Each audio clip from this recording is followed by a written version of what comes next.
Hello music makers, welcome back. A little while ago I made this video. Its initial purpose was to respond to those who were curious or even critical of why my master channel was always hitting the red. I explained a little bit of the science of digital audio, and in general it's just a warning on why you shouldn't rely on audio metering. The problem is, I called that video How to Not Master Your Tracks. Because what I was explaining is the underlying science behind why for the last decade I have been able to release my music without mastering it. Unfortunately, I never actually said that out loud in the video. I never explained the link. Probably got too wrapped up in the science explanation. Or maybe I just lost some of the script. Can't remember. Who knows? What can I say? Making videos is hard. Since then, understandably, I've had quite a few questions in the comments, asking things like, what has this got to do with mastering? Or should all my music be 32-bit now? Or my favourite, I don't know what to do with this information. Thank you for that one. Very humbling. So, I've clearly caused some confusion there. My bad. Let's remedy that, and let me explain to you my full process, how I release music without mastering it. I've been doing my own thing now for over 10 years. I was never taught this. This is something I figured out. But based on what I was originally taught and what I'm seeing on YouTube, as far as I can tell, most of you are being taught to make music something like this. Step 1 is bring in your reference tracks, or hopefully it should be. Step 2, pull your master channel down to around -12-ish, so we can get on with making music without clipping. Step 3, gather all your sounds and samples, etc. Step 4, get your idea going, usually in the form of a loop. Step 5, hopefully don't get stuck or bored after that loop has been on rotation for 8,000 times, and make an arrangement. Step 6, do some mixing, make it sound good. Everything's sounding great, and it's on to step 7, mastering. The final polish. Some like to export their mix as a stereo file and master that, or some skip the export step and just start applying processing directly on the master channel.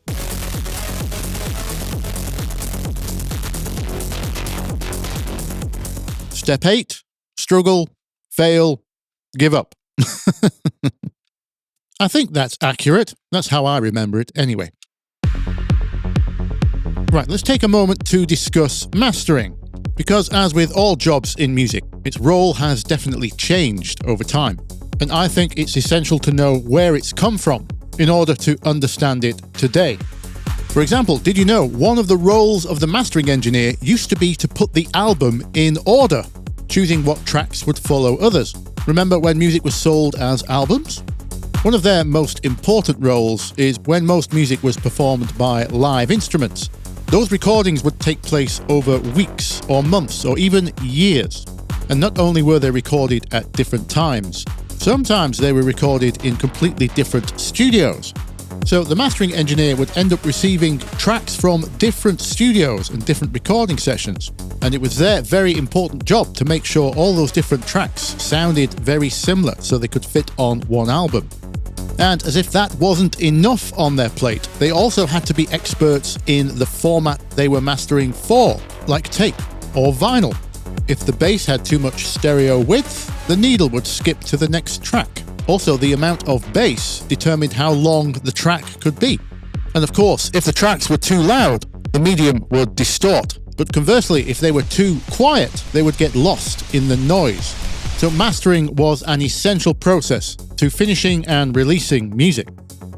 In the 80s, a confluence of events would change things. Digital audio was becoming a thing, with extremely affordable yet powerful processors making their way into studios, and the new consumer format, the CD, had a much larger dynamic bandwidth than any format that had come before. By the late 90s, engineers started to explore the limits, each mastering engineer trying to outdo the last. And so began the loudness wars. Fast forward 30 years, we don't use CDs anymore, but we still have the same digital ceiling limit of 0.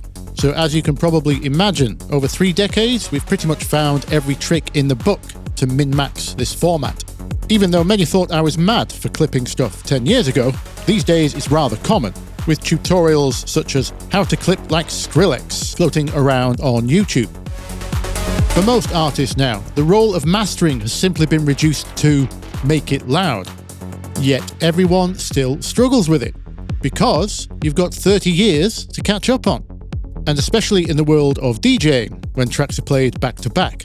Tracks that aren't in the ballpark of quote-unquote commercial level can be perceived as weak. And thus, we end up in this ridiculous situation. Well, that's the history lesson over. Let me show you how I do things completely differently. So, my process. We start the same. Step 1, I pull in the reference tracks. Step 2 is the crucial difference. I don't pull down my master fader to -12. I don't touch the master fader at all. That stays at 0. And no processing at all lives on that master track either. Step 3, sound selection, especially low end. I spend the most time here, searching for sounds and making sounds which are close to the appropriate bits of each reference I've decided to take influence from. For example, maybe I like the clap sound in one of them, but the lead sound from a different one. It's worth spending the time at this point because if you get the right sound now, you won't have to do any mixing later. It's far, far easier to start and find the right sounds now with fresh ears than it is to have the wrong sound and then try to force it to be a different sound later on by butchering it with all kinds of processing. The first thing I try to get right is the low end, that kick and bass combination, constantly comparing them to the references, which ideally should be in the same or a very similar key. Finding the right kick has to be the hardest part. You might find one that hits very similar frequencies and also hopefully similar in length to the reference, but the actual character of it is completely inappropriate for your genre. Getting those three things to match up is always the struggle. Next, I will compose the bass part and work on the bass sound. Now, what's probably going to happen is because our master fader is still at 0 and we are adding two bass sounds together which are at the same level of a mastered reference, you're going to start to hear distortion, and not the good kind. But this is perfect because this is the other crucial difference to this method, because we are going to fix this right now. If you saw my bass processing video, you'll know the low frequencies take up exponentially more energy than high frequencies. For example, a kick drum peaking at 50 Hz takes up twice as much energy as a bass at 100, and probably 1,000,000 times more energy than a hi-hat all the way up there. It's the sub-frequencies that dictate the entire track's headroom. So how do we get it right? Again, see my bass processing video. We split the bass so we have control over sub-frequencies versus upper bass. Then we spend a long time getting the side chains just right, so we no longer hear any distortion. The sub is the most important, so we start there. First, I will try a real sidechain from a compressor plugin.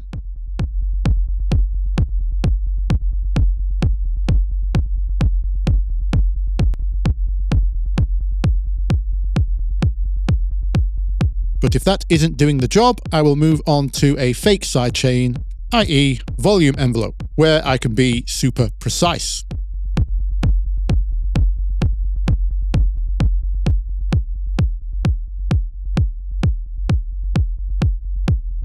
Don't forget, keep checking versus the reference.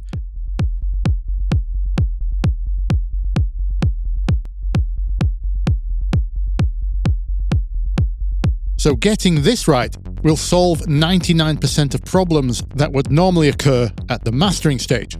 Because of course, if you're mixing at -12, you're not going to be aware of any of these problems until it's far too late. Now, if your monitoring isn't great and it's hard to hear frequencies that low, there's several things you can do. Don't be afraid to check span, see if your subs appear to be in the same ballpark, and make sure to keep doing the club toilet test. Isolate is a great free plugin for isolating the low frequencies. And while you're here, don't forget to check for groove. You're not just checking for levels. I'm sure you've all seen Steve Duda talk about low end. If you didn't, I'll link in the description. He's the man behind Serum, and he was deadmau5's engineer. But in a nutshell, be careful of very long kick drums or very long bass notes, because in the club, that's just going to end up as one long grooveless drone. Make sure you've still got discernible groove down there. That's what people are dancing to, after all. Side note, this is why I don't look at LUFS numbers, because you could eke out a couple of extra LUFS by slamming your sub to the roof, and there's many other tricks too. But it's got nothing to do with making better dance music, and the higher number won't sound any louder to you anyway. Stop it. Get some help. So far that's all been about the low end. What about the rest of the track? Well, the good news is, that's kind of up to you. The rest should be plain sailing. The hard work is done. Get a basic balance for all of your parts just by adjusting faders, with regular referencing of course, and do not touch that master fader. Employ the same philosophy for the rest of the track. If you hear distortion, find out where the problem is and sort it. The key word being hear distortion. Don't worry if that meter is flickering red, but you can't hear a problem. The general idea is that the only thing hitting the red is probably drum transients. Transients which are so fast we can't discern them as distorted. Practice this enough and what you will find is that solving these distortion problems throughout the process of making the track, be it through sidechains on other instruments or EQ dips here and there, this will essentially mix the track for you. Okay, so that was a lot of principle talk. Let me show you a finished example. Here's a track I finished recently. It's a melodic tech trance kind of thing. Anyway, here's how the last drop sounds.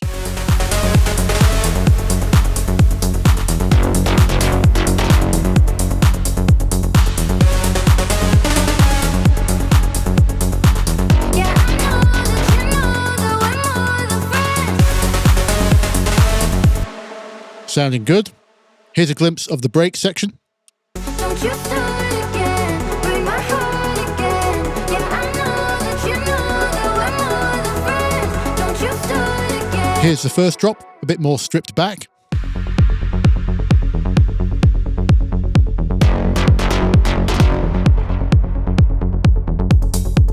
And over here we've got a verse. Convincing and you know it. Play the game but never show your cards. So, all very good. Let me give you the tour and the highlights. As I said, I start with the low end, so let me show you the kick and the bass.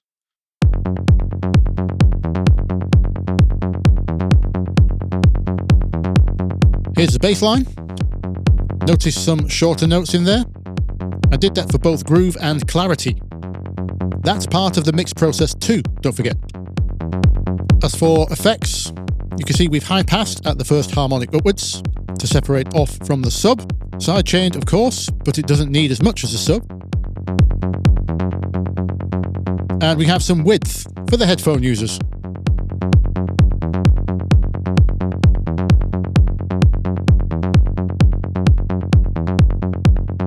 Here's the sub, just a sine wave. In the end, I didn't need the volume envelope. The actual sidechain from the compressor was doing the job.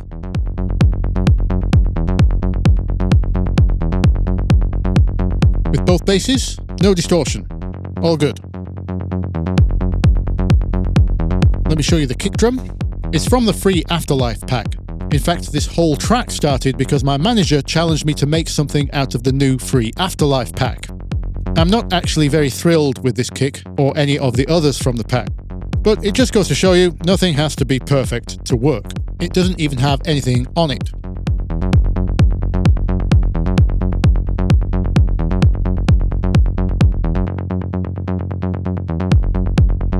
Moving on, let me show you the rest of the drums. Here's the clap. Some automated echoes.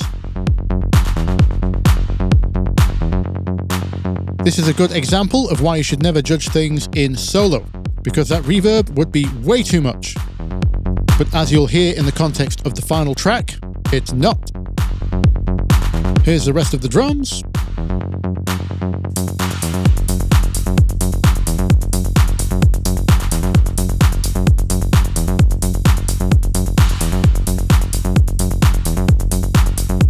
As for the other instruments, we have an ARP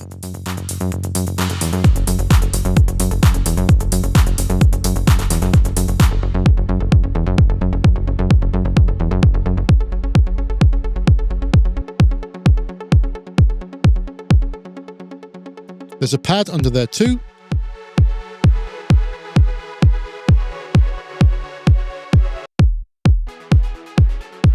That's a backup layer for the ARP, for extra second drop hype. Then 2 lead sounds, which I've called rattlers. These are the melodic techno element of it. Here's the high one.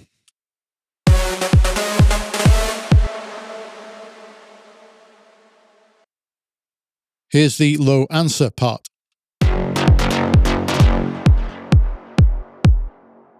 Part of making the builds and drops work is your special effects, like this clap reverb, some generic white noise. There's another impact style sound here. Again, the Afterlife pack wasn't too impressive, so I added my own noise.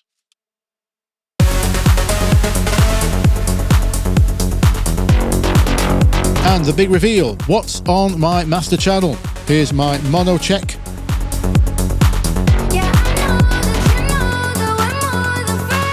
Here is the club toilet test.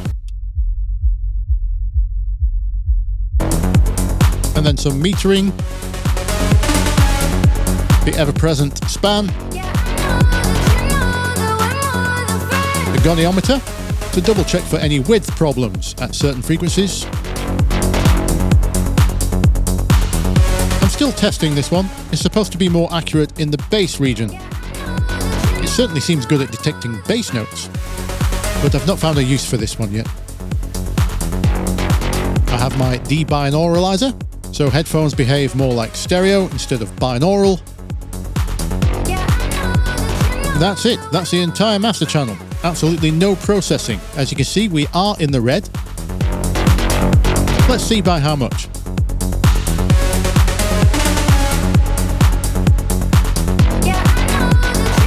4 or 5 decibels. Huh, that's plenty. So what now? Well, that's it. I hit mixdown or render or bounce or whatever your DAW wants to call it. I choose a 16-bit WAV file. You can go 24 if you care about tidal. And we make sure dither is turned on. If you want to know the details of dither, I'm sure Dan Worrell or similar has done a video on it. All you need to know is if you are exporting at anything apart from 32-bit float, dither should be on.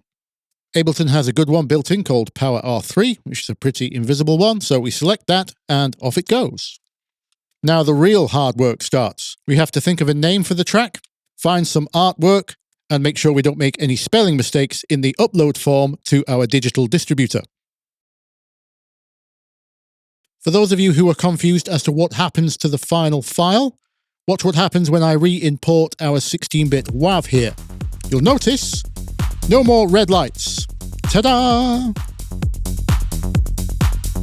This is what I tried to explain last video. The overs that you saw in the DAW don't exist. They are zeros. They are clipped off. And if we couldn't hear them in the DAW, we won't hear them in the mixdown. When we mix down the session to a fixed bit file format, it stays clipped, nothing above 0.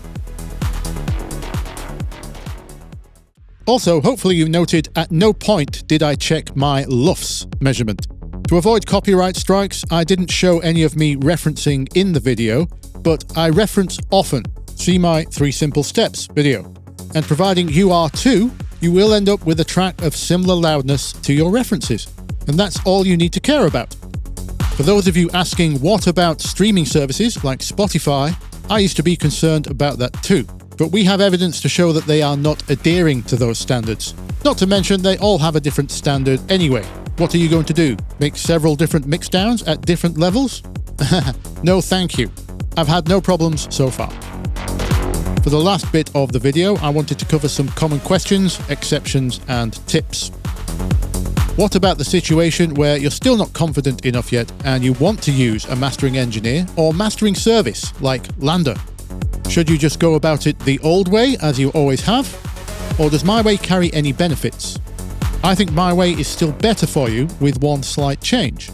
You saw there at the end how little work the limiter had to do, and that it didn't make that much difference, because the low end was dialed in and our sounds were good. So that sets you up with a much better mix than the guesswork of the old method would have done. because whatever comes next will have much less work to do. And all you have to do to send that to a mastering engineer or service is pull your master fader down at the end. About -10 should be plenty.